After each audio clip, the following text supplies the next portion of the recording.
In a world full of noise, truth still has a foundation. Welcome to True Foundations.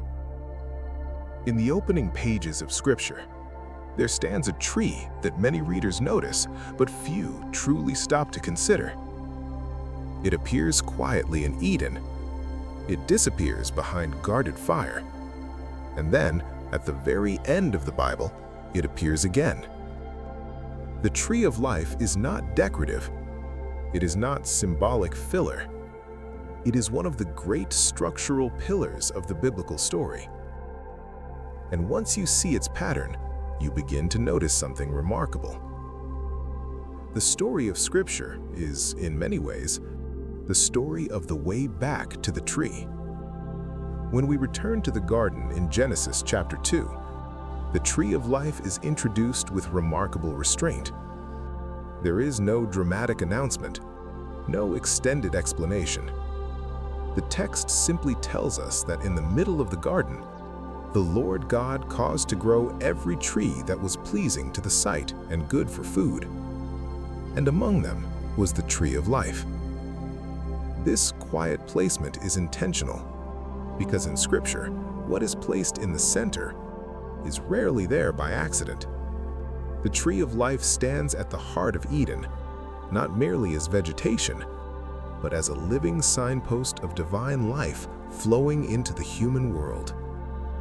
And this is where the story begins to deepen. The placement of the tree of life in the center of Eden invites us to slow down and look more carefully. In the biblical world, the center of sacred space is never random.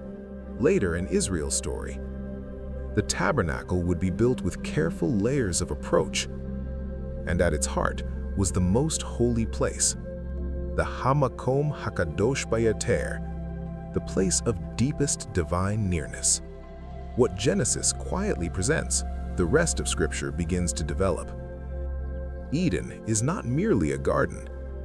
It is sacred space, a place where God's presence and human life were meant to dwell together in unhindered fellowship.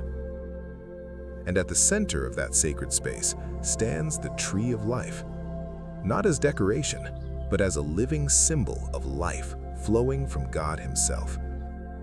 Which means the loss of access in Genesis chapter 3 was far more serious than many readers realize. When Genesis chapter 3 unfolds, the danger is often misunderstood. The expulsion from Eden was not merely relocation, it was the loss of access to the tree of life. And the text is careful to show us something sobering. Humanity is not simply escorted out. The way back is deliberately guarded.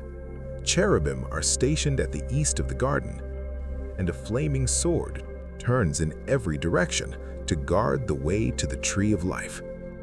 This is not poetic exaggeration. It is theological signal. Life, in its fullest, unbroken form, can no longer be seized on human terms. The story of Scripture from this point forward becomes the story of how God Himself will make a way back. But the tree of life does not disappear from Scripture. It reappears in the writings of wisdom. In the book of Proverbs, the tree of life becomes a living metaphor for wisdom, for righteousness, and for words that bring healing. The pattern is unmistakable. What was lost in Eden, God begins to echo throughout the story. And then, at the very end of the Bible, the tree of life appears once more, not hidden, not guarded, but standing openly in the New Jerusalem, its leaves for the healing of the nations. Scripture does not end with a closed garden.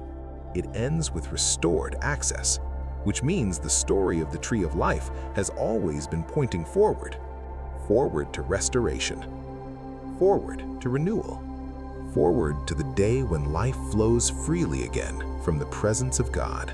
And that is where the story is still moving. If this journey through creation has blessed you, would you take a moment to bless someone else? You can start by dropping a like below. It helps this message reach hearts that need it. If something stood out to you, share it in the comments below. Your voice may encourage someone you will never meet. If you know someone who needs hope, consider sharing this message with them. And if you want more deep dives like this, be sure to subscribe and join us. Until next time, shalom, and keep seeking the light.